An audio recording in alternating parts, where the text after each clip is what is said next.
Bueno, de previo, muy buenas noches a todos los presentes, especialmente, y esto lo digo con total transparencia, ese gran esfuerzo que hacen en El Salvador a través de esta honorable asociación, de ponernos al día en tantos temas de gran interés y que son temas de gran importancia, ¿no? Un cordial saludo a todo el conjunto de personas que conforman la directiva, además miembros y a las demás personas que nos observan esta noche de viernes. Tamaño responsabilidad me toca cerrar con broche de oro, pero sin duda alguna muy emocionado, muy feliz por esta oportunidad de referirnos a estos temas, especialmente en lo que vienen a ser los delitos transfronterizos, ¿no? Eh, Sin más dilaciones, quisiera hacer un par de precisiones interesantes. Eh, Cuando nosotros hablamos de delitos transfronterizos o delitos transnacionales que tienen un elemento muy similar hoy en día, en algunos casos se utilizan como sinónimos, se hablan de concepciones jurídicas bastante complejas que trascienden de las fronteras nacionales. Esto que acabo de decir se convierte casi en una especie de sudoku verbal, en algunos casos limitado, ¿no? Para lo que viene a ser el tema jurídico, pero para ir paso a paso, me gustaría hacer una aproximación interesante en algunos temas. Quiero destacar que voy a abordarlo desde una concepción jurídica, vinculando también un poco el elemento criminológico de por medio para hacer una transición amigable y conteste con la realidad.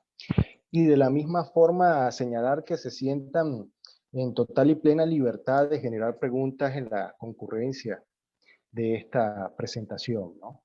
Siento que es mejor, en este caso, abordar cualquier duda que se dé en marcha de la ponencia y no dejarlo tanto al final en algunos casos. Podemos abordarlas al final, sin duda alguna, ese es, como quien dice, en el rito tradicional, pero no se sientan inhibidos por alguna pequeña pregunta que no sea tan extensa al principio. En este sentido, pasamos a la siguiente página de la presentación. Esta imagen que ustedes observan en la presentación tiene un conjunto de palabras de gran trascendencia y relevancia. Esas palabras vinculan directamente al derecho penal, pero no quisiera llegar al tema en cuestión sin hacer una transición que implique conocer o inclusive platicar sobre algunas expresiones. Cuando nosotros hablamos del delito, es una expresión que generalmente se ha socializado de muchas maneras. Se ha señalado a través de medios de comunicación delito como una concepción negativa. Algunas personas dicen hay que prevenir el delito como una manifestación anticipada. Hay quienes también señalan que prácticamente uno no debe de cometer delitos en una concepción en donde habría que explicar el delito. Pero para iniciar como se debe, ¿no? ¿Qué significa delito y cómo llegamos ahí? Ante todo, para referirnos a un delito debemos de decir que es producto de una concepción legal. Es una descripción que vincula una terminología que es de naturaleza legal y que describe la prohibición sobre un hecho, pero describe una prohibición de manera, digamos, un tanto literal. En realidad describe un hecho, ¿no? Y que esto vincula sin duda alguna al derecho. Para llegar al delito, entonces, debemos de iniciar una serie de elementos que se describen tradicionalmente y dentro de una ley, lo que viene a ser un proceso de criminalización, ¿no? Tiene que haber un evento social que tenga alguna relevancia, que tenga ese nivel de trascendencia para considerar un comportamiento desviado que atenta con las personas de una comunidad, de una sociedad, y que amerita establecer, por supuesto, una norma de carácter penal en este sentido y que requiera ese abordaje a través de ese fenómeno. Entonces, tiene tres etapas sencillas. La primera es el proceso de criminalización primaria, es decir, que esto va a uno de los poderes de la República para convertirse precisamente en una ley, en un proceso de análisis y convertir ese valor social en delito, una vez sea promulgado. Luego hay un proceso de criminalización secundaria, que es el ministerio precisamente de los jueces al momento de aplicar eh, la ley y el cumplimiento efectivo de esta. Perdón, criminalización secundaria viene a ser el proceso de persecución, de acción sobre ese fenómeno, y luego viene el proceso de criminalización terciaria, que viene a ser el cumplimiento precisamente de eso como norma, y se ejecuta como tal una sanción a través de la realización delictiva. Pero eso que es delito, eso que podemos ver en una norma, eso tiene una serie de elementos importantes que deben de observarse en una secuencia, que es precisamente esta secuencia que le presento a ustedes en la presentación y que tiene un conjunto de palabras relevantes o significativas. Esas palabras vinculan no al delito en su descripción general, sino al delito como una composición teórica. Ya que aquí comienzan las complejidades, las dificultades. Cuando el delito está descrito en una ley penal, entonces para que se pueda consumar hay que verificar previamente una serie de acciones o una serie de comportamientos. Entonces, viene a ser como una especie de estribillo legal en donde se conjugan un cuerpo de teorías y abarca punto a punto lo que vendría a ser la realización, la consecución y la sanción del delito. Entonces, tendríamos que iniciar con el significado de acción. Bueno, ¿y qué es acción? Para los abogados esto es un tema todo interesante, un tema de gran trascendencia. Nosotros nos sentimos, bueno, eh, de un escalón de mucho análisis, en donde tenemos que vincular la realidad precisamente de lo que vienen a ser los comportamientos o las acciones, como algo que viene a modificar el mundo exterior. Es decir, todos los días hacemos acciones, inclusive hacemos omisiones, pero para el delito o para lo que se describe como una acción previa, es de relevancia analizar esto porque las acciones determinan, en ciertos casos, ese comportamiento anterior para la consecución del delito. Y hay toda una teoría de la acción y de la omisión. Esto más que todo corresponde a una conjunción teórica, podrá discrepar o ser distinto de un país a otro, esto en virtud de que ya en la práctica jurídica la acción ha desaparecido como un elemento formal, pero académicamente es necesario explicar en qué consiste la acción. La acción viene a ser ni más ni menos que aquello que modifica el mundo exterior, modifica eso que hacemos todos los días y que resulta ser lo primero visto cuando se tiene que identificar, valorar eventualmente la consecución de un delito. Eso es sin duda alguna algo de mucha relevancia. Por otro lado, tenemos que identificar el significado de esa palabra típica. ¿Qué quiere decir? Ni más ni menos se vincula con aquello que señalamos hace un rato. Típica significa que debe ser una acción descrita en una ley o una norma penal. Típica quiere decir que ese conjunto de acciones están redactadas de forma gramatical y que se representan precisamente en una ley. Y que por ende en esa ley va a existir una serie de elementos que describen esa acción en verbo, no en acciones. La tipicidad viene a ser como el proceso en donde se presenta toda una serie de elementos que nos van a decir que eso que se está haciendo está escrito en una norma penal y que eso que se está haciendo tiene una composición un poco más elaborada, en donde generalmente hay una persona que realiza un acto, que llamamos casi siempre el delincuente o el sujeto que realiza la acción, y hay alguien que la sufre. La persona que la sufre, sin duda alguna, es denominada a modo general como víctima. Pero además aparecen los verbos, es decir, aquello que se hace. Si hurtó, si robó, si mató, etc. Y aparece clasificado en algunos tipos de delito.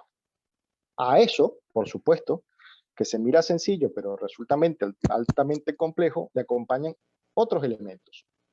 Existen elementos que, más allá de los individuales que acabamos de decir, hay elementos que son elementos técnicos. Hay elementos que describen otros elementos normativos. Hay elementos que describen, por supuesto, lo que vendría a ser una descripción, pero son conjugaciones que nos permiten ver de una manera más concreta lo que viene a ser eso que nos dicen delito escrito en la ley penal. Para decirlo más sencillo, cuando ustedes abren el Código Penal, de la parte especial en adelante se describen todos los delitos. Y esos delitos están redactados de una forma precisa, en donde hay que valorar cada hecho de ese estilo. Ahora bien, cuando hablamos de la antijuridicidad, hablamos de esa forma de relacionar, por supuesto, la norma y el enfrentamiento a la norma de parte de quien comete el delito. Cuando hablamos de la culpabilidad, lo que realmente queremos decir o identificar es si eso que se cometió, por supuesto, es reprochable, y si es reprochable, es sancionable. Y llegamos a la parte final, que es la parte punible. Es decir, ya hablamos de la punición, de la sanción, clásicamente del castigo. ¿Por qué hago este repaso? Este repaso es necesario porque así podemos identificar lo que viene a ser la realización de eso que llamamos delito, es decir, de ese hecho normativamente valorado y que atenta precisamente contra las normas sociales y que tiene que ser, por supuesto, castigado, ¿no? Cuando vemos esa composición de manera sencilla, ya tenemos que pensar primeramente qué ocurre si una persona realiza tal hecho, ¿no? Perdón. Disculpen.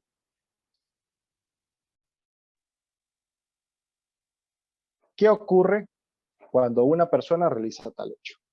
Eventualmente, nosotros podemos o podríamos reconocer estos hechos de manera cotidiana y de la forma más visible resulta muy sencillo, ¿no?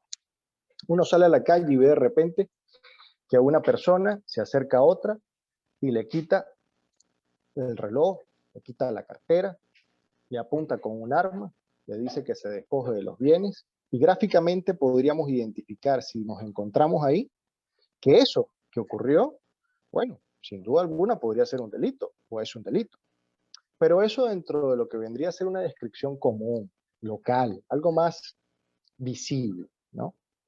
Quizá las dificultades que vinculen la idea de lo que son delitos en distintas escalas dependen precisamente de lo que viene a ser la dimensión, el lugar donde se realiza. Entonces, todo delito se realiza en un lugar determinado, un espacio determinado. Y ahí comienzan otra serie de dificultades. Ahí tendríamos que hablar entonces, sin duda alguna, de lo que representa la territorialidad en el delito, ¿no? Bueno, ¿y dónde se comete ese delito? ¿Qué significa eso de territorialidad? ¿Cuál es el alcance? ¿Para qué sirve? Pues ni más ni menos la territorialidad es algo que se vincula directamente con el lugar donde se realiza, se inicia o tiene resultados o de cierta forma transcurre un hecho que es delictivo. Pero para que sea delito debe estar sometida a una validez legal, tiene que estar en la ley, una validez territorial, debe estar en un lugar determinado, es decir, en un país, y tiene que hacerlo una persona, una validez personal. Y esa persona, por supuesto, tendría que ser, en todo caso, una persona que contemple la edad mínima legal para que se le pueda reprochar. Y estaríamos hablando de personas menores de edad, personas mayores de edad, pero menores de edad con una edad determinada en el cual comenzaría a tomarse en cuenta la responsabilidad. En el caso de Costa Rica hablamos de personas menores de edad que son mayores a 12 años, ¿no? Y la mayoridad penal que establece el Código Penal, por supuesto, estaríamos hablando de los 18 años en adelante. Esta parte que resulta engorrosa de ver es necesaria. ¿Por qué? Porque de la forma más sencilla, como lo describí con el ejemplo anterior, quien realiza una actividad de este tipo en un lugar determinado y nosotros lo vemos, dice, bueno, esa persona robó y esa persona robó en este territorio. Pues sería una forma de verlo de manera muy sencilla y ahí no existirían tantas dificultades en el tema que estamos viendo, ¿no? Para expresarnos de manera concreta. Pero ¿qué pasa cuando ya no tenemos que hablar del territorio del Estado? Es decir, ese territorio interno, que en algunos casos podría valorarse de una forma especial. Por ejemplo, yo sé que la mayoría de ustedes han podido observar que las naves o embarcaciones de un país casi siempre tienen bandera. O cuando observan una nave, aeronave, también casi siempre tiene bandera. Y tiene una matrícula de registro en relación al territorio o al país donde están inscritos. En materia penal, para hablar del delito, esto nos sirve para identificar que si se comete un delito dentro de esa nave, se entiende de una forma de interpretación especial por convenciones internacionales, en este caso de Chicago y de Viena, se entiende que se estaría cometiendo una infracción dentro del territorio de la nacionalidad que describe esa bandera o del estado que vincula esa bandera. Entonces esa sería otra forma de ver lo que es la territorialidad en estos temas. Salvo que la aeronave se encuentre, por supuesto, en espacio aéreo o en zona marítima de otro país, en donde tendrá que aplicarse pues la teoría o el principio de soberanía, ¿no?, de ese país. Pero si está en aguas abiertas internacionales, en donde no hay pertenencia se tomará en cuenta que lo que acaezca, es decir, lo que ocurra negativamente en esa embarcación, será siempre sancionable por el Estado que contenga esa bandera. Eso para verlo de una forma pues más sencilla. Con la territorialidad no hay ninguna dificultad. Hasta ahora comenzamos a ver algunas complejidades que se pueden dar dentro de una descripción que todavía nos permite ver el fenómeno del delito de la concepción delictiva dentro del Estado y que hay que corroborar cada una de estas dentro del Estado. ¿Dónde comienzan las dificultades? Sin duda alguna. Comenzamos a ver dificultades cuando tenemos que interpretar con claridad el tema de extraterritorialidad. Bueno, ¿y qué entendemos nosotros por extraterritorialidad? Y me dispensan, tomo café con frecuencia siempre que estoy en una actividad de este estilo. Pues no es ni más ni menos que la posibilidad de aplicar la ley penal, en este caso la ley costarricense, más allá de las fronteras nacionales. Es ahí donde comienza a observarse una serie de presupuestos determinando los delitos que puedan ocurrir y que amerite una consecuencia en el país. Por ejemplo, he señalado ahí unos cuantos enunciados que se encuentran contemplados en nuestra legislación. Hablamos de delitos de administración delitos contra la administración pública, delitos que puedan producir en efectos en el país. Hablamos, por ejemplo, de delitos que atenten contra la seguridad interior y la economía del país, delitos que se den, por supuesto, por personas en el extranjero que estén al servicio del país.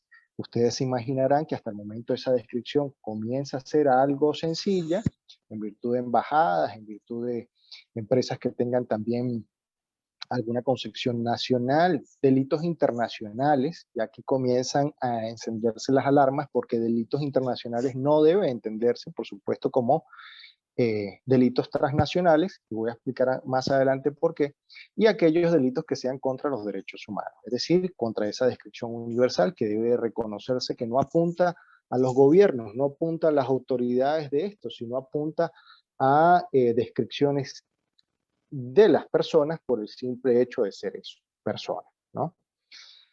Bueno, ¿y qué pasa con esto? ¿Cuáles serían los otros problemas? Entramos en dificultades cuando, por ejemplo, vemos que un delito, que viene a ser una acción típica antijurídica, culpable y punible, se realiza en su accionar en un país y tiene consecuencias en otro. Ya nosotros nos preguntamos, ¿cómo podemos manejar esto, no?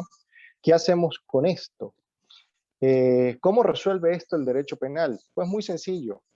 Estos principios que se han integrado de territorialidad en cuanto al respeto a la soberanía del Estado, de su conjunto de leyes, inclusive su posibilidad de sancionarlos, y lo que vincula a la extraterritorialidad, esto como una extensión del poder del Estado a otro, siempre y cuando existan acuerdos internacionales, pactos entre los Estados para que pueda sancionarse ese tipo de hechos, ha requerido una acción de análisis de una serie de teorías como lo es la teoría de la consumación, la teoría del resultado. Es decir, lo sancionamos en el lugar donde comienza la acción o lo sancionamos en el lugar donde se da el resultado.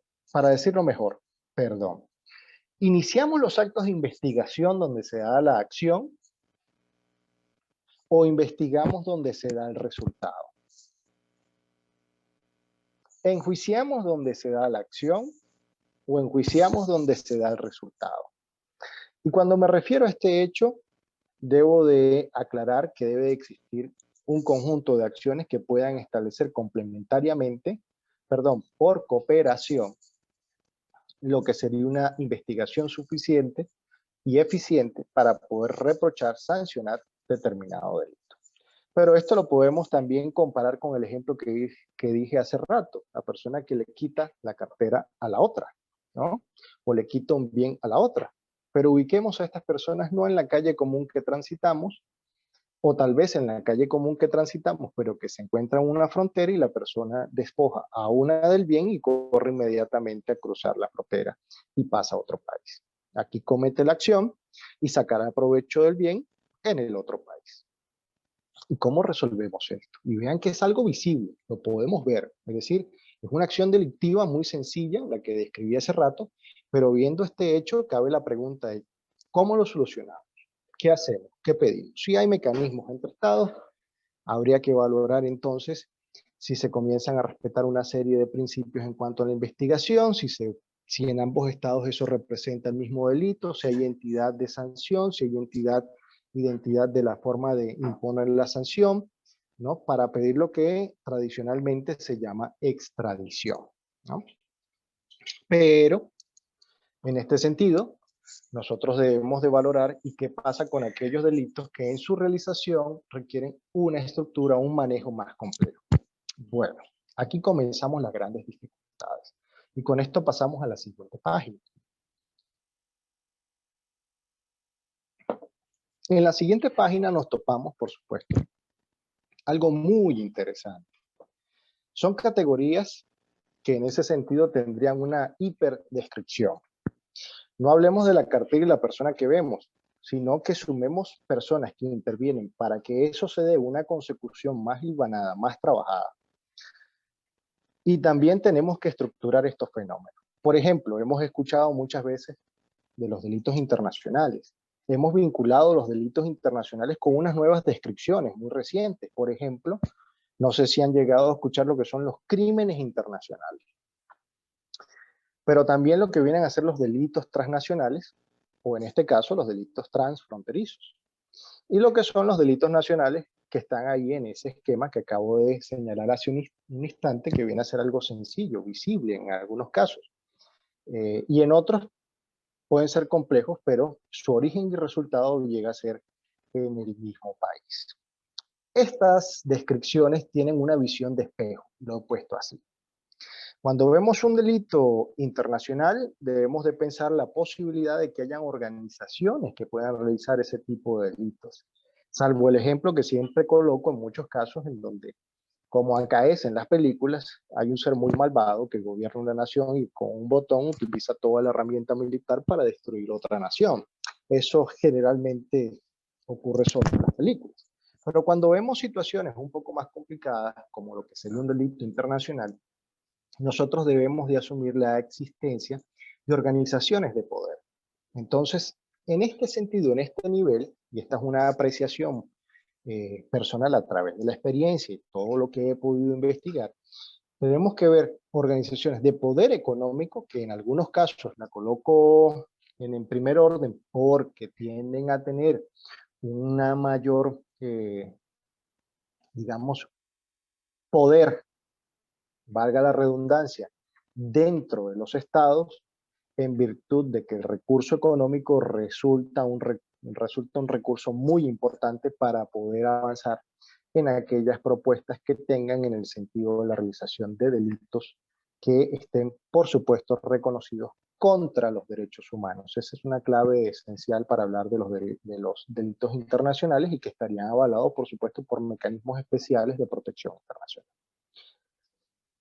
En un caso inferior, hablemos del gobierno, esto como un elemento importante del Estado, pero viene a ser el elemento de orden de cada Estado. Si bien cada Estado tiene un espacio territorial, físico, un Estado tiene, por supuesto, una concepción de personas que son los elementos fundantes en ese ambiente y que son el pueblo, también hay un sistema de orden que viene a ser el gobierno. Más allá de la concepción de establecer todo esto en sus poderes, a veces el debilitamiento interno refleja en muchos casos, cuando hablamos de seguridad económica, cuando hablamos de los grandes males como la pobreza y otros inciden negativamente en este tipo de situaciones.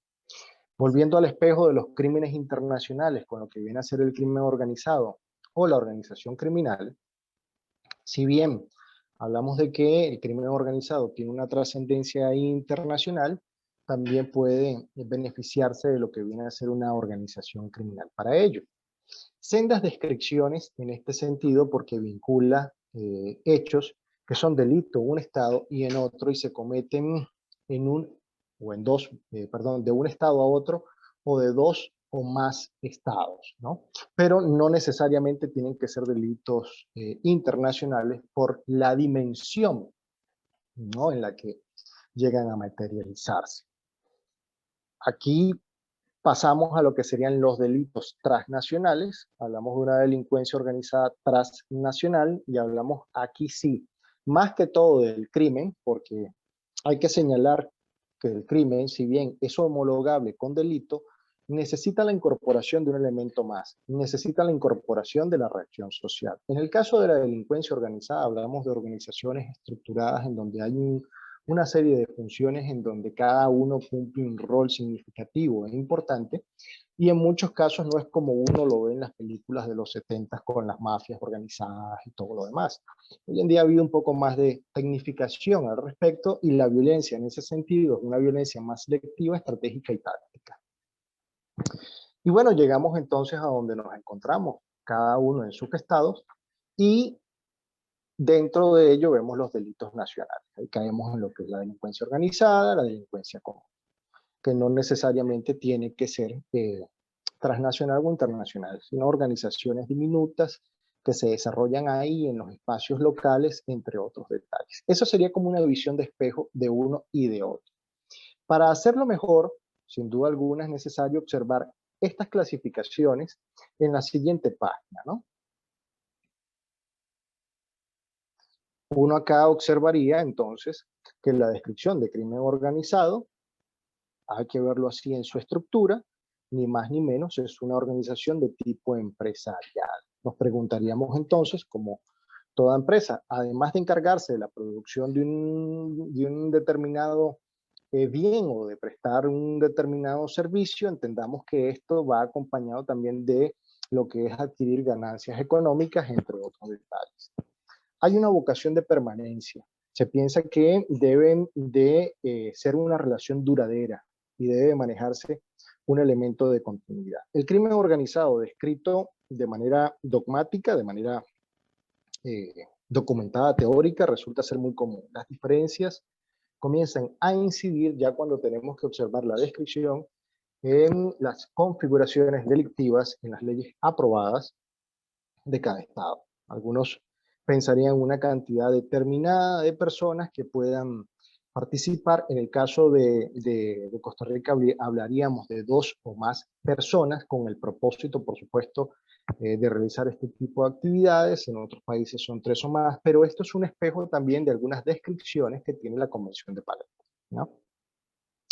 Cuando hablamos de organización criminal, hablamos de una organización ramificada y que constituye muchas veces un apéndice de la organización que es de mayor nivel. Generalmente tiene una respuesta más violenta, acciones más complejas que se tienen que vincular con ello. Esto es de una definición más generalizada y que podría ser inclusive hasta más aceptada. Cuando hablamos de delincuencia organizada, ni más ni menos hablamos de un grupo social autoestructurado con miembros que se organizan para cometer actividades delictivas y que cumplen funciones determinadas. Aquí caemos en una descripción que puede ser inclusive más local, ¿no? Dentro de esto, por ejemplo, para hablar de la conformación, en Costa Rica categóricamente hablamos de 2 o más personas con un fin de lucro principalmente. De la descripción de organización criminal, hablamos también de 2 o más personas y esto sigue siendo el espejo del derecho local acá para referirnos a este tipo de acciones que puedan ser configuradas en lo que es la organización criminal, también incluida ahí. Y lo que viene a ser la delincuencia organizada, hablamos de un grupo estructurado, de cierto tiempo de actuación. Aquí la descripción de que sea duradero corresponde más que todo a un fin que sería determinado para tales o cuales actos, ¿no?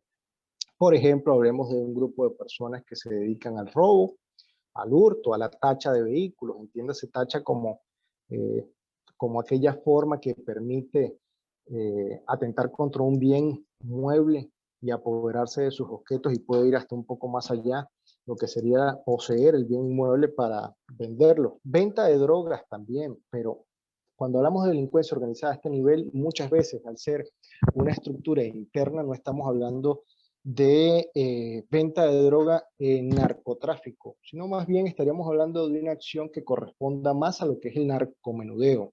Entiendo que es una figura más residual y eso también muchas veces depende del desarrollo del mercado para que proliferen este tipo de actividades criminales. Cuando vemos la madre de todas estas organizaciones, yo creo que el crimen organizado corresponde a la principal, a la que comienza a describir otras formas, como lo que es el terrorismo, como lo que es el narcotráfico, como lo que es el tráfico o trata de personas, entiéndase la diferencia en algo muy particular. Hay autores que se refieren al tráfico como una descripción que se agrega a las normas locales, a las leyes locales, y que cuando utilizamos la expresión de trata de personas, estamos haciendo una inclusión concreta eh, a lo que sería atentar contra la persona. Esto más o menos para hacer una vinculación con lo que en derecho llamamos bien jurídico tutelado, es decir, ese valor disponible a proteger, y que cuando se habla de derechos positivizados, es decir, llevados a eso que se configura en cada estado, digamos que el gran desafío del tráfico de las personas sería atentar contra la autoridad del Estado. Eh, en cuanto a la trata de personas, sería precisamente un tema de derechos humanos. Bueno, eso entre otras grandes descripciones, residuos nucleares, entre otros. Si vemos la organización criminal, cumple a todas las anteriores, pero cumple un fin, es decir, instrumental del crimen organizado, muchas veces por la dimensión, por el alcance, por la cantidad de personas que tienen y por las actividades que en muchos casos la organización criminal sí hay que describirla de una forma violenta, ¿no? Es como esa parte visible de todo esto. Con esto pasamos entonces a la siguiente presentación y nos encontramos en el tema que nos interesa con mayor relevancia. Bueno, la definición de delitos transfronterizos que ustedes tienen es más que todo una descripción propia en donde podría decir sin mayores dificultades que al referirnos a los delitos transfronterizos o transnacionales, podemos ver aquellos delitos que en su acción recuerdan la acción, es decir, aquella manifestación o aquel acto que modifica el mundo exterior y que en el caso de los delitos transfronterizos es una acción en conjunta e involucra otras acciones. Y que puede ser también resultado importantísimo, todo hecho acá debe tener un resultado para comprobar la consecución de aquel hecho que se realiza. Y para remate el provecho, importante, tiene que haber un provecho desde la actividad, pero que en todo caso supera al Estado. Supera al Estado, además, por su estructura de organización, es decir, por cómo funcionan, quiénes intervienen, qué nivel social pueden tener, que hay que destacar en su conjunto de actuar. Recordemos que la forma de ver estos delitos no tienen que ser de manera exclusiva a un grupo de personas que pretenden hacer una trata física de personas con otro, o inclusive un tráfico físico de otras personas con otro, y no tienen esa descripción de maldad que uno podría considerar dentro de esa tradición, ¿no? Delictiva mediatizada, sino que más bien podrían ser personas que uno no jamás pensaría que puedan dedicarse a este tipo de actividades. Esto más que todo se vincula con una serie de teorías importantes de corte social. Por ejemplo, podríamos hablar sin duda alguna de la descripción de los delitos de cuello blanco como un elemento paralelo, comparativo con esta serie de actos, ¿no?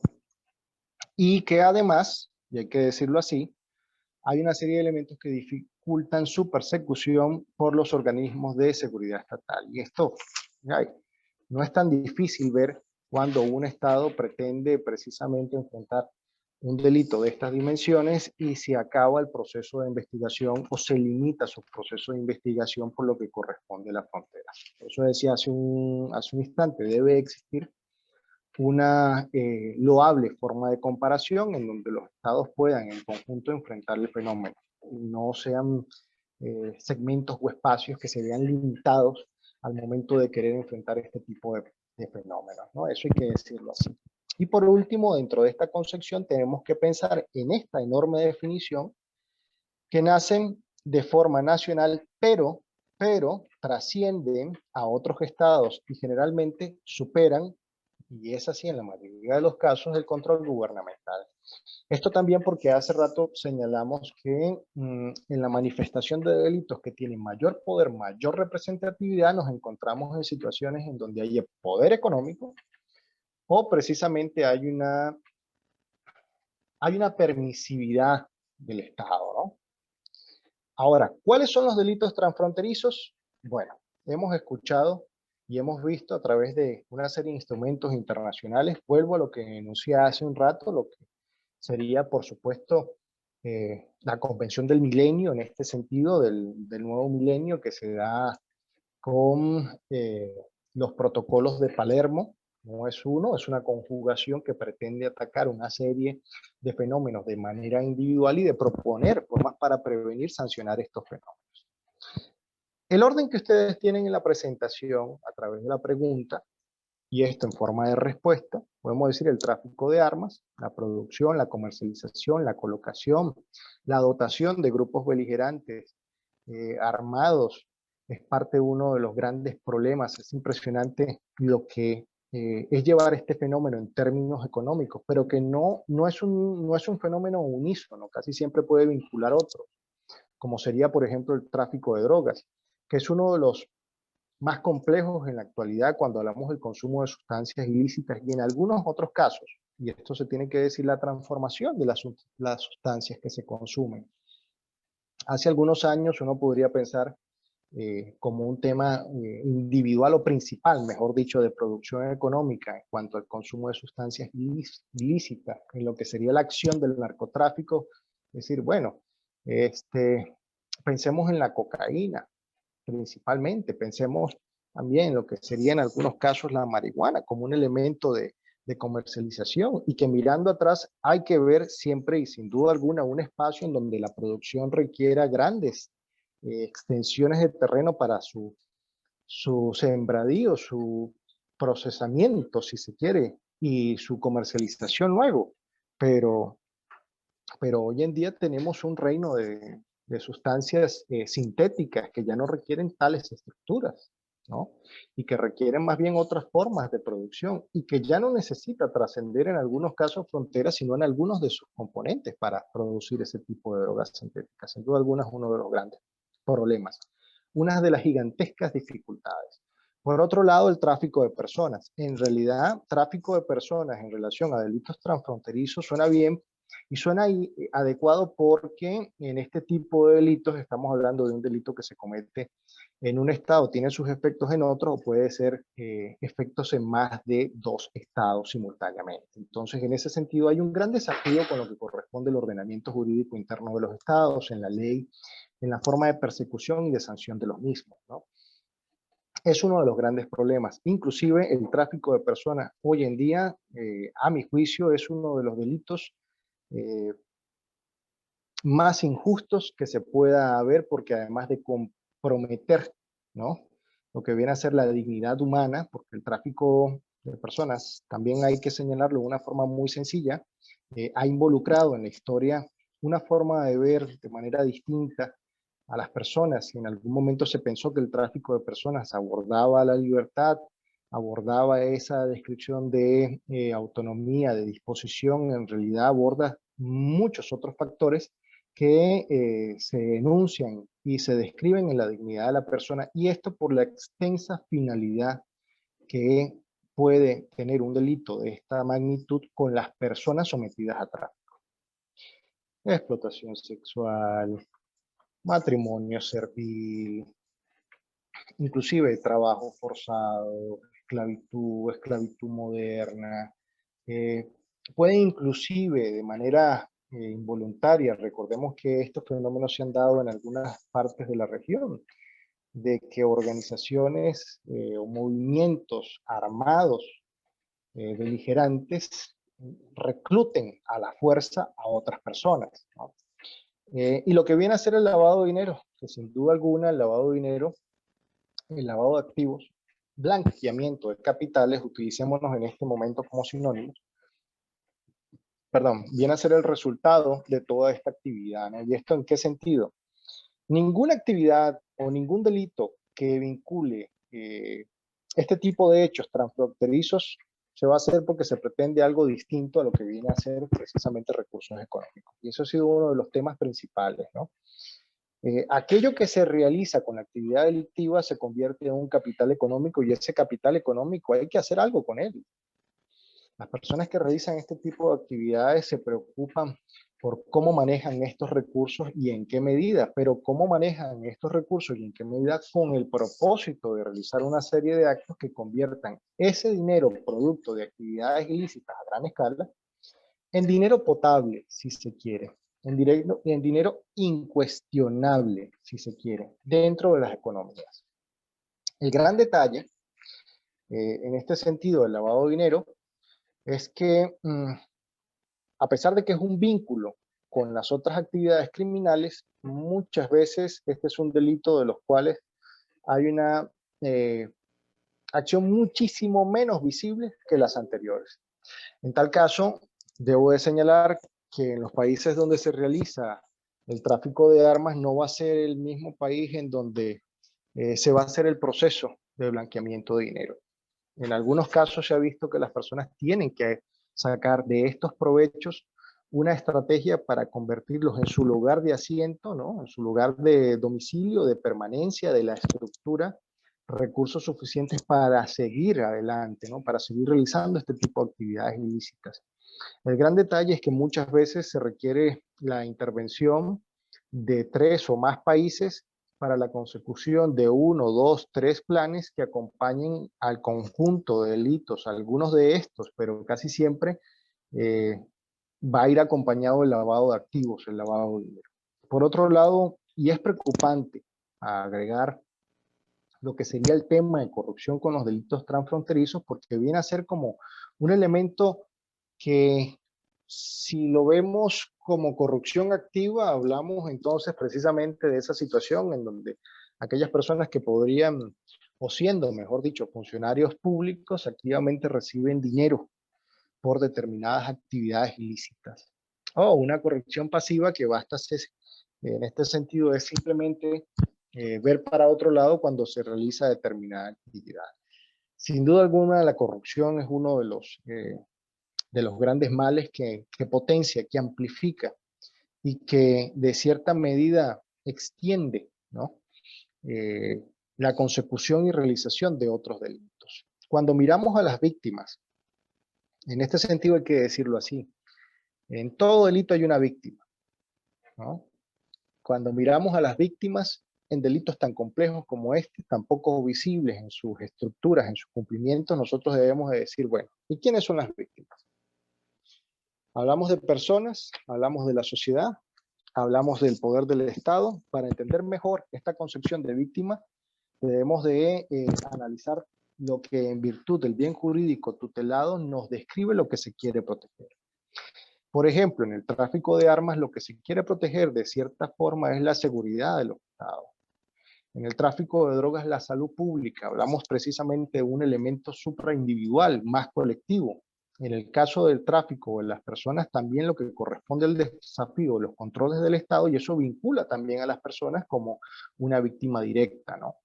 En el caso del lavado de dinero, hablamos de la buena marcha precisamente de los recursos del Estado, y en la corrupción hablamos de un gran problema que corresponde, por supuesto, como tal a la estructura esencial de cada Estado. Entonces, digamos que el término o al alcance de las víctimas puede vincular directamente al Estado, a la sociedad y a las personas que hayan sido parte de estas estructuras, en el sentido de que o han sido objeto, como el caso del tráfico de personas, o han sido víctimas para la consecución de la realización de este tipo de actividades. Hablemos de lo que ocurre, por ejemplo, en los registros y las tasas de homicidios. En algunos casos podría verse una significativa representatividad por las acciones que tienen que ver concretamente en la realización y en la consecución, ¿no? Del tráfico de armas, drogas, personas, etcétera.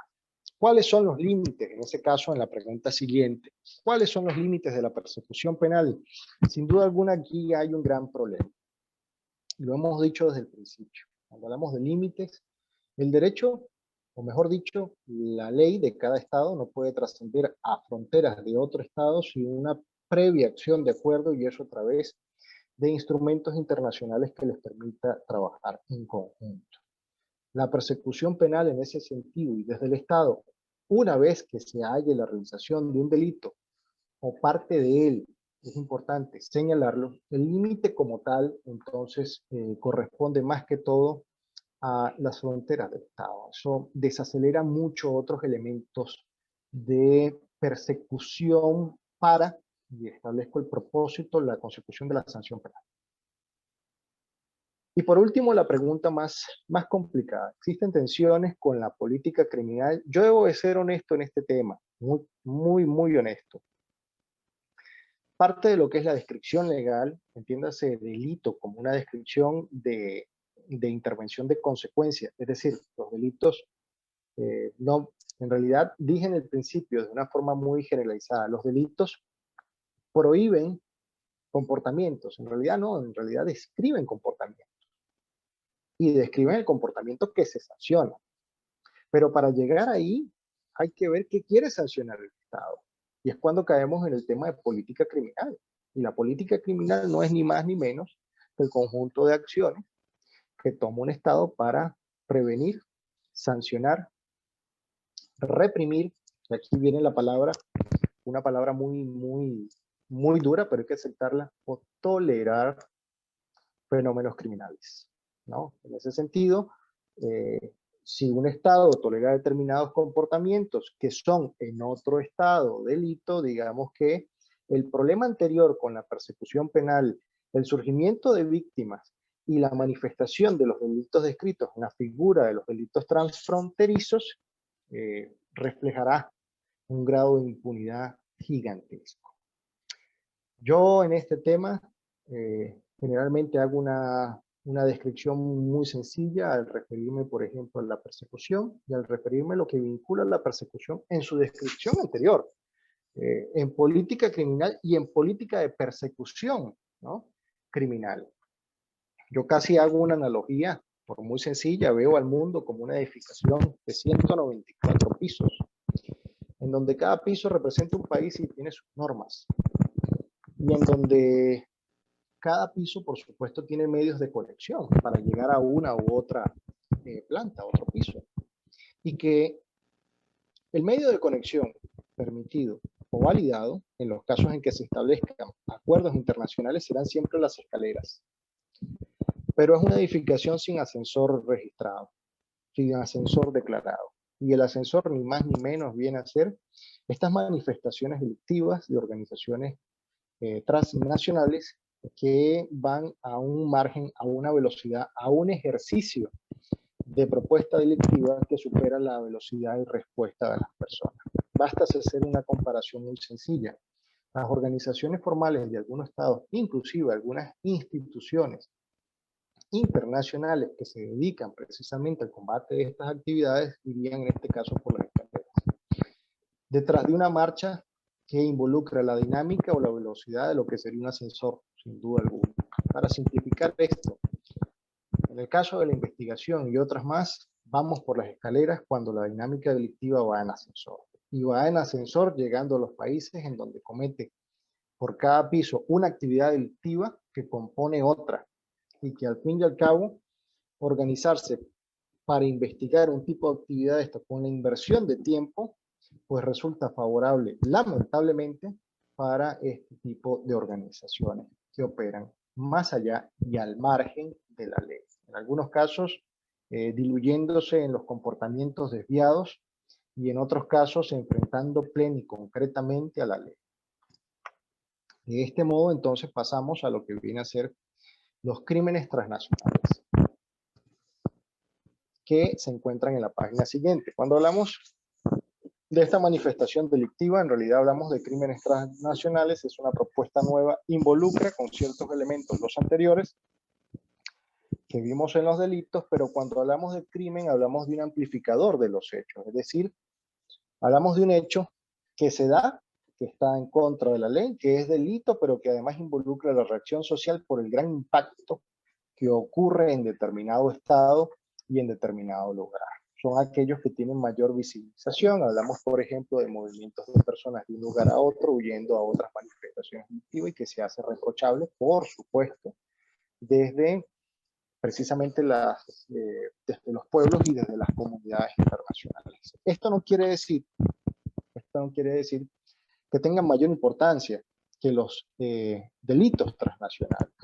Lo que hace es una gran diferencia en cómo podrían ocurrir inclusive más delitos transnacionales que crímenes transnacionales por su efecto en la comunidad internacional. Sin duda alguna hablamos de una gran magnitud en el cual, por supuesto, se hace insostenible, inmanejable, que el poder de Estado, entiéndase el poder económico y también el poder gubernamental, utilice una mirada cómplice ante tales hechos. Estos hechos se deben de atender cuando ocurren, en este sentido, un impacto tan extenso como lo es en el caso de los crímenes de Estado, ¿no?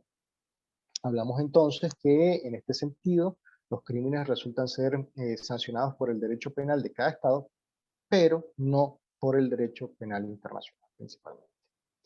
Entonces volvemos a caer en los problemas anteriores, un problema de política criminal, un problema de persecución criminal, un problema de descripción de cómo se va realizando, pero en estos casos se convierten en una especie de detonante o de alarma para la realización de este tipo de actividades. Bueno, no voy a referirme a ningún país en específico, pero sí voy a decir, han habido países que han tenido grandes desarrollos y hasta que se encienden las alarmas sobre un hecho muy específico, comienza a haber movimientos de capitales, movimientos de personas, entre otras cosas.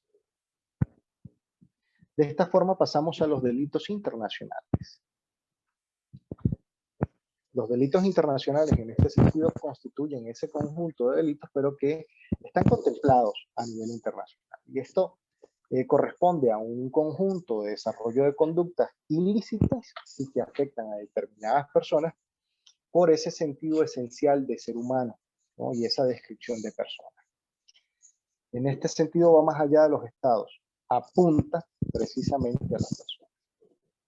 Esto involucra un elemento de criminalidad internacional que está descrita en 4 modalidades concretas. Muchas veces hablamos de delitos no convencionales, de la concepción criminológica, y tenemos que partir de lo que es genocidio, crímenes de lesa humanidad, crímenes de guerra y el crimen de agresión. Esto como tal es parte del Estatuto de Roma, ¿no? Y en el Estatuto de Roma, si la memoria no me falla, a partir del artículo 6 comienza a haber una extensa descripción de las formas de genocidio, de las formas de lesa humanidad, entiéndase, por ejemplo, la trata de personas, entre otros elementos importantes que hay que resaltar. Crímenes de guerra, y en este sentido los crímenes de guerra que atentan en contra de las personas con el derecho internacional de los derechos humanos y el derecho internacional humanitario, que viene a corresponder también a las formas y a las normas que rigen, por supuesto, en situaciones de guerra. Crimen de agresión, que muchas veces no necesariamente tiene que ser como tal un Estado sobre otro, sino pueden ser organizaciones que trascienden las barreras de ese Estado y que se enquistan y que se desarrollan en esos otros espacios. Claro, hay que decirlo así de manera muy concreta, esto vincula como tal a lo que viene a ser el derecho penal internacional en la presencia de lo que establece la Corte Penal Internacional, pero para poder someterse a un tipo de justicia en este sentido internacional, ya no estamos hablando de 2 estados, sino estamos hablando de la actuación de principios que estarían por encima de otros órdenes, como sería una adecuación de los ordenamientos internos para hablar del principio de justicia universal. Entonces, en ese sentido, hablamos de una correcta persecución de la Corte Penal Internacional, un proceso no de subsidiariedad como una etapa superior y desconectada, sino de complementariedad a lo que sería la persecución de estos tipos de delitos, entre otros elementos de gran relevancia. Entiéndase que no ha sido la única forma de justicia que puede describirse a través de la consecución y persecución de estos delitos. Hay otras formas de justicia, y que también se han ido contemplando y incluyendo en esto, que viene a ser la justicia transicional y los mecanismos de comisión de la verdad, para esclarecer los hechos y para un proceso de adopción de medidas, que en muchos casos resulta un poco más extenso y amplio. Sin embargo, debemos de comprender que en todo esto hay grandes amplificadores para la realización de estos tipos de delitos y de estos tipos de crímenes. Haciendo un repaso en algunos detalles y tomando en cuenta que muchos de los delitos transfronterizos o transnacionales que vimos atrás, no basta con la inclusión de nuevas descripciones delictivas. No basta, por supuesto, con la proposición de nuevas políticas para ello. Hay que ver estos fenómenos también como fenómenos que alcanzan a competir en el tema de las economías. Y en ese sentido hay que establecer programas más que de represión y de sanción, mirar también, y con gran importancia, la parte de prevención. Hablemos de las políticas públicas para el desarrollo de este tipo de actividades, ¿no? Para contener este tipo de actividades, para ejercer la prevención de estos tipos de delitos. Generalmente hemos tenido un gran retroceso y en estos tiempos más, en donde el derecho, por ejemplo, tiene que adaptarse a los cambios sociales, pero si queremos prevenir esos delitos tenemos que adaptar la economía a esos cambios sociales y garantizar algunos elementos mínimos para no exponer a las personas de las comunidades a situaciones de este tipo, ¿no? Es lógico pensar que cuando hablamos de temas de delitos nacionales, ya hablamos de una inversión, de un costo, que a la luz de la vida y a la luz de los derechos es pequeño, pero cuando hablamos de delitos transnacionales estamos hablando de un fenómeno que requiere una inversión justa y adecuada y que además permite la adopción de una serie de medidas y políticas de Estado que no estimulen desde los distintos estratos sociales y espacios locales la consecución de esto. Sin mayor duda diría, no tiene mucho provecho la propuesta de un programa o un proyecto de ley que venga a sancionar determinados hechos si las condiciones sociales reales de las personas sometidas a ellos no les dieron opción. ¿No? Eso hay que decirlo con total transparencia. Y que además requiere, por supuesto, todo un análisis que va más allá de la descripción delictiva. También requiere un compromiso de políticas, de economía para ello y de sociedades. Sabemos que hay instituciones internacionales que colaboran con esto en materia de investigación. Hablamos de la Interpol, de la Policía Internacional, en materia de recursos, lo han hecho bien, pero mirar las consecuencias de estas actividades como aquel capital económico que puedan tener a través de organizaciones que hacen análisis de lavados de activos y todo lo demás, no resulta suficiente cuando hay un problema de una serie de desajustes sociales, de una serie de carencias estructurales que además alientan este tipo de situaciones, ¿no? Yo he querido más o menos establecer algo, pues a modo grosso, lo más sencillo posible, de quizás manejarlo de una forma bastante digerible, ¿no? Sobre estas clasificaciones, estas diferencias, y viendo todo lo que implica. Desde un primer ejemplo, ¿no? Recordemos el ejemplo que les di de la persona que despojaba a otro de un bien, que después ubicamos a uno de ellos en el mismo país y se fue a otro. Pero eso es visible. Ubiquemos un ejemplo similar en materia de trata de personas, en materia de tráfico de armas, en materia de lavados de activos inclusive. No es frecuente ver la consecución de un delito de este estilo de manera que sea entendible y que además requiere la participación de una cantidad de personas, en muchos casos de expertos, que hacen aportes causales suficientes o realizan una actividad determinada para la consecución del gran delito. Esos son elementos que hay que valorar y tener presente. Y ahí nos encontramos en las grandes dificultades para poder hablar de un combate sensato, un combate sincero de estos fenómenos. Eso, a grosso modo, sería más o menos lo que he pretendido traerles el día de hoy, con el gran compromiso, por supuesto, de ser de los ponentes el que le tocó concluir. Y con esto quedo abierto a las preguntas y a conversar un poco del tema y qué les ha parecido, sin duda alguna.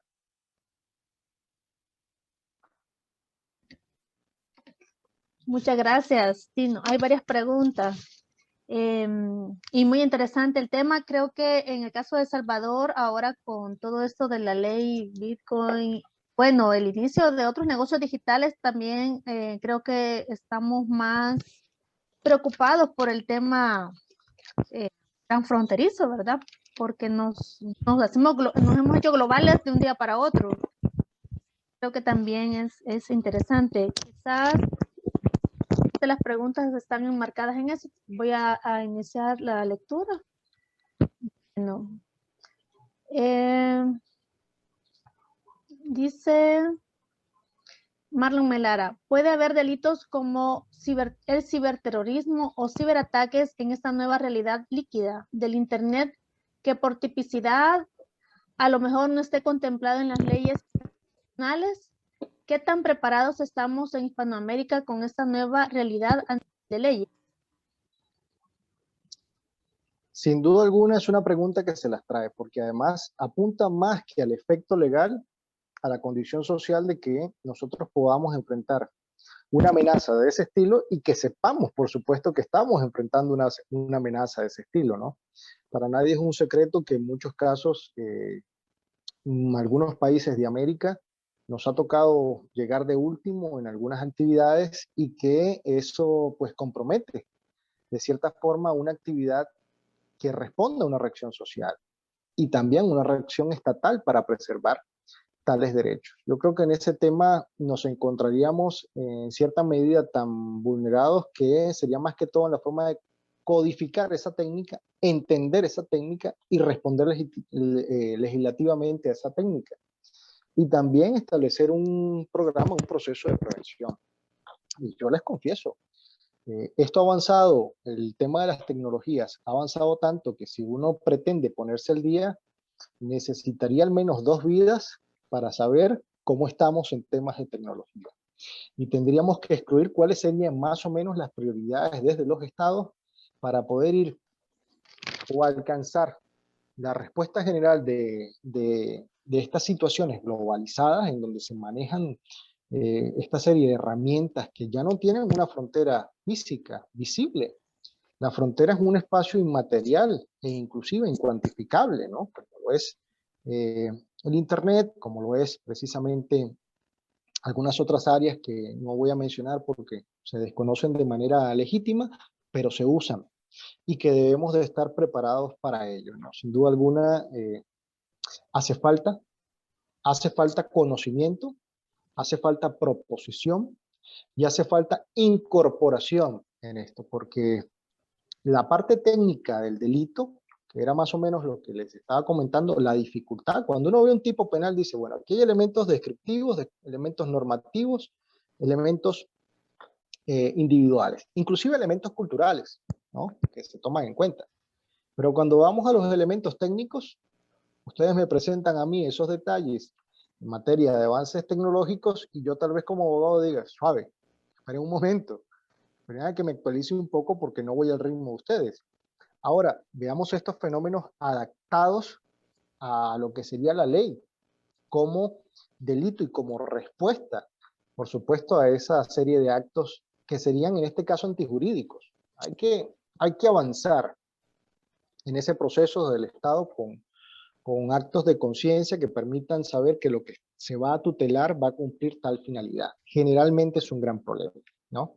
Pero hay que lograrlo.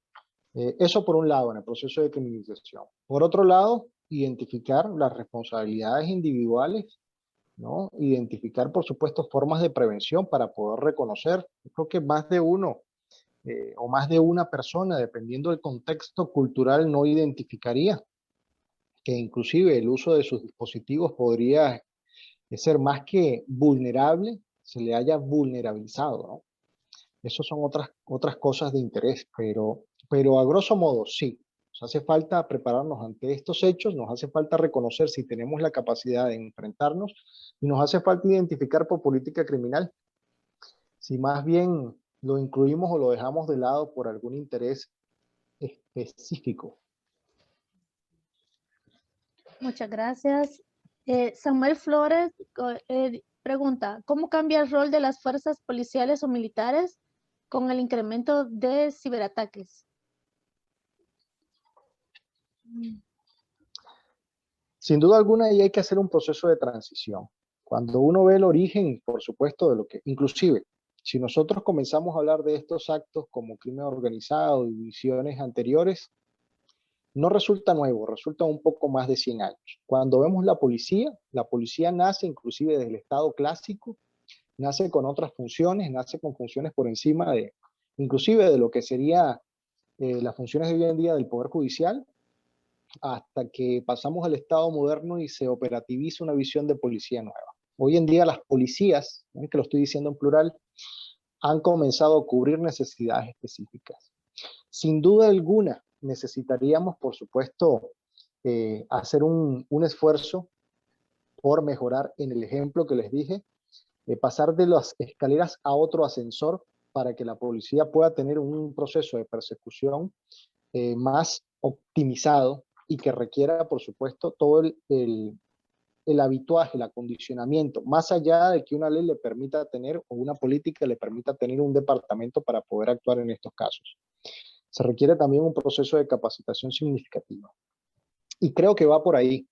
Creo que necesitamos nosotros unidades especializadas, policías especializadas en estos temas, policías tanto técnicas como científicas especializadas en estos temas, la complementariedad y la ayuda de otras instituciones como sería la policía administrativa para aprender a manejar esto y también tener una policía en carácter de proximidad o preventivo que sea capaz de contribuir con la prevención de estos temas a los que podríamos ser víctimas y reconocer lo que definitivamente es, iba a decir un comportamiento. Vea los detalles que tenemos con el derecho penal, porque uno ve conductas, uno observa de terceros comportamientos, pero ver ese tipo de actos a través de estos dispositivos telemáticos, computadoras o una definición más actual para evitar ser también víctimas de ello, ¿no? Sin duda alguna es algo un poco más integral, inclusive tiene que ser visto desde una concepción multifactorial, pero sin duda alguna hay que poner el centro en las organizaciones policiales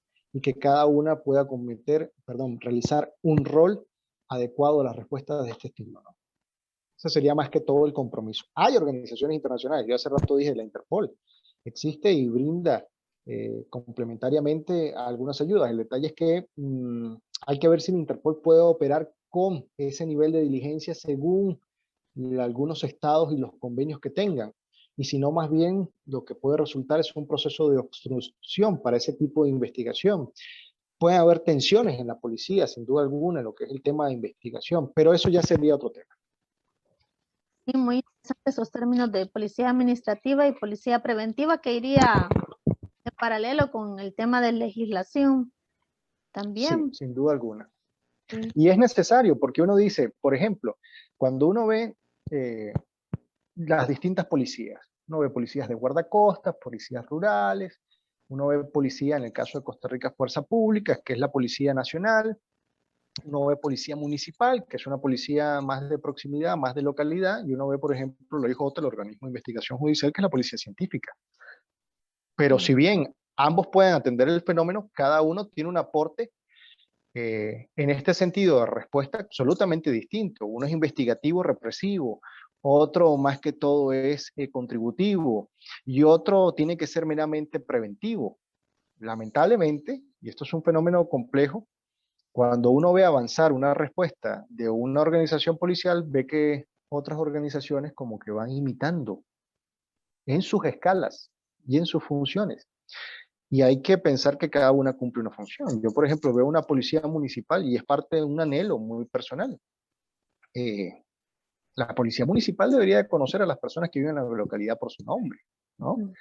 Yo soy el que cree que su orientación es más preventiva, más contigua, de proximidad, humanista. Y, oye, mira, somos del mismo lugar, yo entiendo los fenómenos de acá. Para fenómenos mayores, está la Policía Nacional. Para delitos complejos que requieran una actividad de respuesta especial, tenemos la OIJ, tenemos la Policía Técnica Científica Judicial, inclusive perteneciendo a a otras áreas o a otras alas del poder, pero pueden hacer sin duda alguna una excelente labor en conjunto con los aportes que puedan brindar cada una en sus áreas. Lamentablemente en algunos países esto ha sido un revés. Lo que hace una policía lo va repitiendo otra secuencialmente. Y terminan siendo todas la misma policía con distintos uniformes. Eso como crítica, ¿verdad? Pero en este tema, ¿qué sería vital? Por supuesto que es vital preparar a nuestras policías para estos fenómenos nuevos que además nos dejan en muchos casos con las manos amarradas porque decimos, bueno, si se está cometiendo un delito de estas magnitudes en una dimensión que nosotros no vemos en el campo físico, pero se están moviendo recursos, se está moviendo dinero, ¿qué hacemos? ¿Cómo lo investigamos? Tenemos que capacitar y dotar a nuestras policías en cada área específica de los conocimientos necesarios para poder hacer un buen trabajo en ese sentido en conjunto. Y que no se confunda la cooperación, ¿no?, con la repetición de actos. Uno ve a veces actividades en cooperación, por ejemplo, y resulta que no se trata de cooperación, se trata que están haciendo lo mismo. Eso no es cooperación para mí, eso es un trabajo imitatorio de uno a otro. Al fin y al cabo, cuando uno ve eso, dice, bueno, si los dos organizaciones están haciendo lo mismo y no están haciendo un complemento de una parte en otra, bueno, no tiene sentido esa cooperación. Pero eso más que todo es una concepción muy personal. Yo sé que hay otros elementos valorativos que pueden ser de otra índole. Ya para terminar, dos preguntas. Los delitos medioambientales, que también era un tema interesante para este máster. Dice, cuando se originan en un país y afecta al país vecino, pueden tratarse como un delito internacional. Por ejemplo, en 2019 con los incendios originados en la Amazonia brasileña, que afectaron también la Amazonia boliviana. Sí, yo creo que hemos tenido un gran rezago.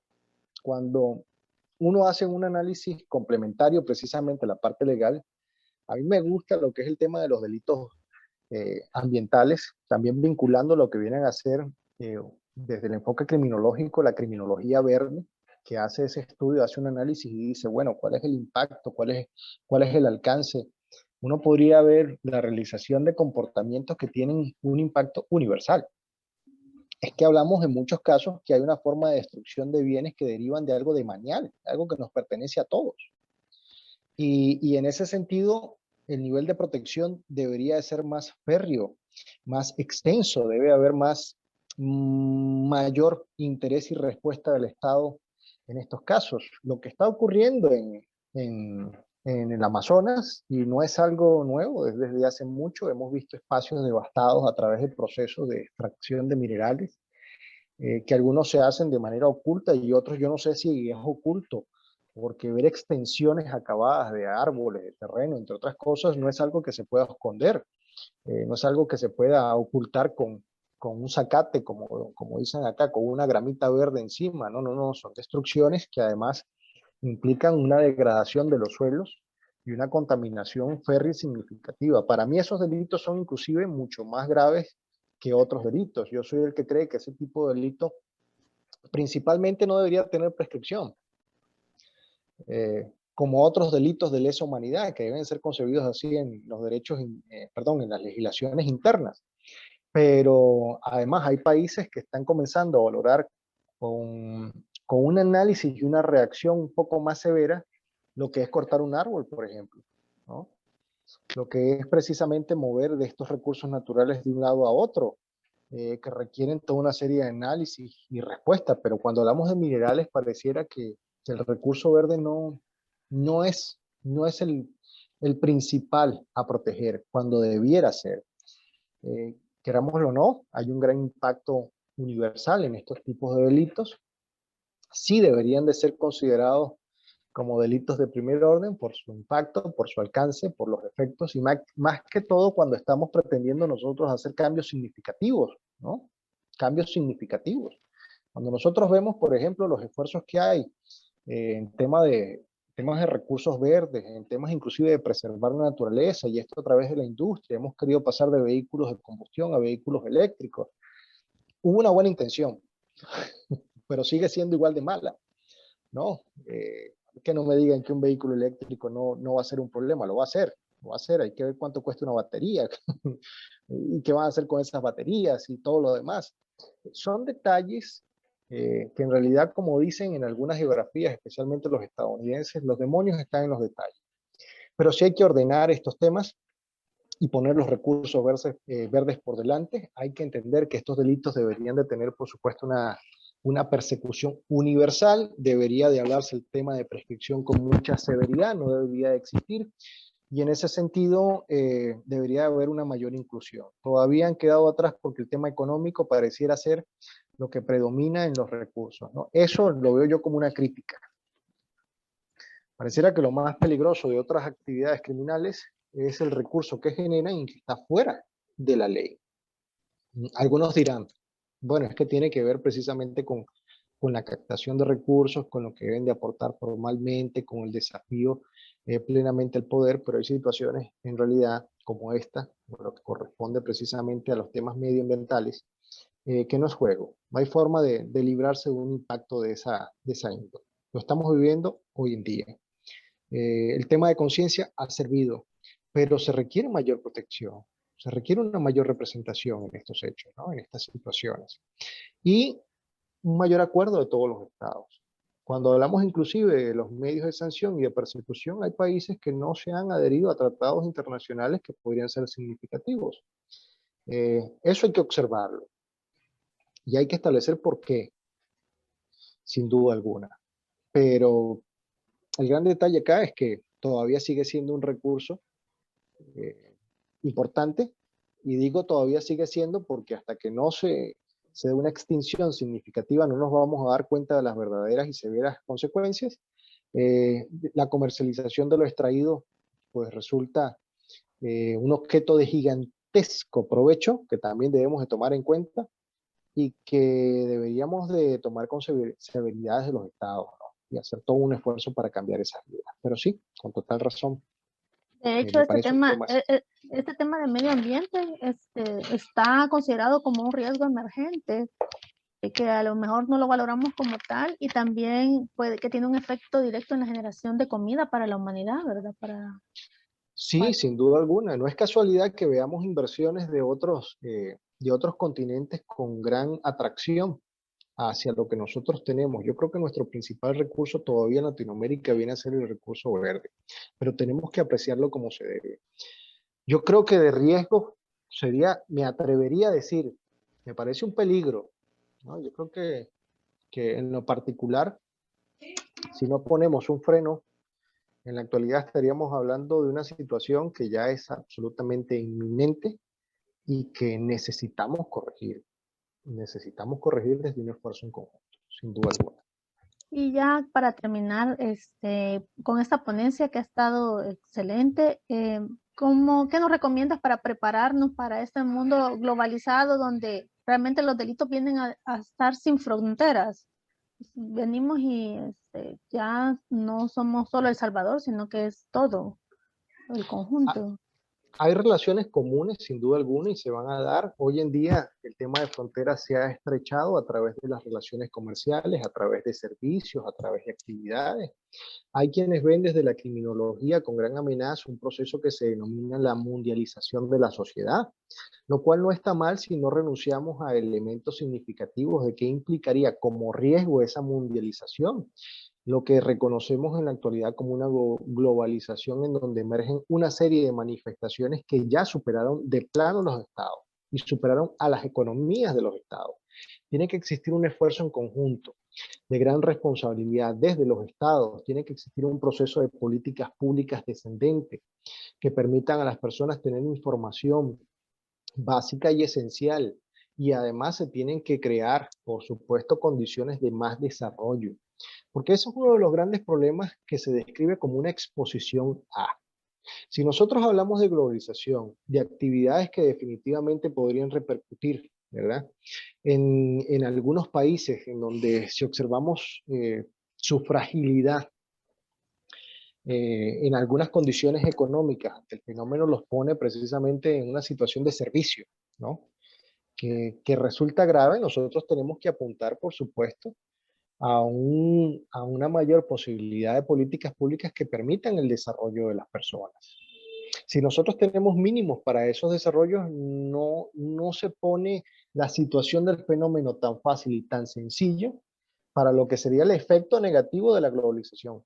Repito, el efecto negativo de la globalización. No estoy diciendo que la globalización es negativa. Estoy diciendo que como todo hay que prepararse. ¿No? Y prepararse en ese sentido es invertir mucho en prevención, lograr que las personas tengan mínimos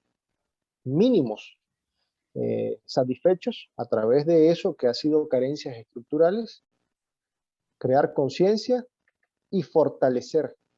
Vean que lo estoy dejando de último. Fortalecer la estructura normativa en la persecución, porque si no, es un gran error, seamos honestos. Hay personas que cometen delitos por una cuestión de escaso, mediano o difícil acceso. Si cometen delito por esa razón, uno esperaría que lo último que se utilice es como tal, es la realización de la fuerza del Estado para reprimir situaciones en donde pudo intervenir a tiempo. Que realmente esa decisión no sea una opción, que realmente sea una convicción, y que si la persona delinque por convicción, entonces tiene que enfrentar, por supuesto, de manera plena toda esta estructura. Se ha dicho así, inclusive sale más económico y rentable intervenir e invertir en prevención. Si invertimos en prevención, pues estaríamos preparando más que todo a las personas comunes a tener un nivel de decisión, de respuesta y de acción ante estos fenómenos. Creo que eso es vital. Ahora, en lo que sería el actuar o la acción de los estados, sin duda alguna, uno de los grandes defectos de los que se saca mucho provecho es el distanciamiento que hay entre los poderes públicos de un estado. Y suele ocurrir muchas veces por factores que van más allá de lo que uno entendería legales, sino más bien ideológicos, ¿no? Yo creo que no están mal las diferencias, pero hay un punto común entre las personas, y ese punto común es precisamente lo que corresponde al poder, lo que corresponde al tema de ciudadanía, lo que corresponde al tema precisamente de territorio en esos detalles. Hay que fortalecer esos elementos para no ser precisamente más víctimas en un panorama que trascienda la globalización, porque si no sería una nueva creación de víctimas, ¿no? Estaríamos hablando de víctimas globales. Y aunque formalmente no está constituido, yo diría que sería un punto importante a observar. Si no tenemos los mecanismos, si no tenemos las condiciones mínimas, si no nos dotan de esto y a su vez no podemos nosotros enfrentar de alguna medida estos fenómenos se enquistan, ¿no? Y esto acompaña otras situaciones, esto acompaña situaciones de violencia. Un indicador interesante es la violencia para ver cómo está la situación de base en los estados, en las comunidades, en las localidades. Ya algunos países hablan de violencia crítica, imagínense ustedes. O sea, ya hablamos de la suma de todas las violencias en un nivel exponencial tan grande que en algunos sectores, en algunas comunidades, en algunas localidades, lidiar con esas violencias para un cambio de panorama de las personas comunes es todo un problema. También lo que sería la visión de anomia, también lo que sería la teoría de las ventanas rotas, también lo que serían otras teorías de la criminología que complementan este tipo de respuestas y que si no las atendemos, no las vemos, también sería una gran exposición para que las personas se encuentren, no digo vulnerables, ojo, digo vulnerabilizadas. Y digo vulnerabilizadas porque no es una condición del individuo, no es una característica individual, no es una cuestión de edad, no es una cuestión de sexo, de género, de color de piel, de culto, de cultura, no. Hablo del medio en donde me desarrollo. Si el medio en donde me desarrollo no me da esos mínimos, si es un medio riesgoso, es un medio que es susceptible a que se desarrollen este tipo de actividades, en donde la presencia estatal no es frecuente, en donde los servicios mínimos no se encuentran, en donde hay grandes carencias, bueno, ustedes me dirán qué puede ocurrir, ¿no? Entonces tenemos que ser muy sensatos y ser muy cuidadosos con este tema de la globalización, porque lo primero que se ha globalizado de manera eficiente, yo sé que esto va a sonar muy feo, pero lo que se ha globalizado de manera eficiente son las organizaciones a gran escala delictivas. Eso ha sido muy eficiente. Y ha sido muy eficiente porque tienen inclusive formas de adaptabilidad significativa, inclusive presupuestos para delinquir de manera extraordinariamente desarrollada. donde cometo tal acto porque tal acto de infringir la ley acá resulta muy sencillo porque es una cuestión de presupuesto, es una cuestión de persecución, es una cuestión de costo. El siguiente acto lo hago en otro estado porque también es parte de esto, presupuesto, costo, condición social. Y así, creo que para ser fuerte deberíamos atender esos elementos.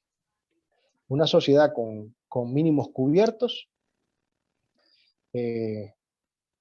con mayores posibilidades de desarrollo, con mayor conocimiento en la prevención de estos fenómenos, dispuestos a participar en situaciones que sea para el mejorar, en donde no hay un abandono estatal, en donde el Estado también permita el siguiente paso, robustecer todos los procesos de persecución, dotar a sus autoridades de recursos, herramientas para hacerlo eficientemente, un Estado dispuesto a celebrar convenios y acuerdos que le permitan perseguir estos fenómenos para que no quede una etapa de investigación.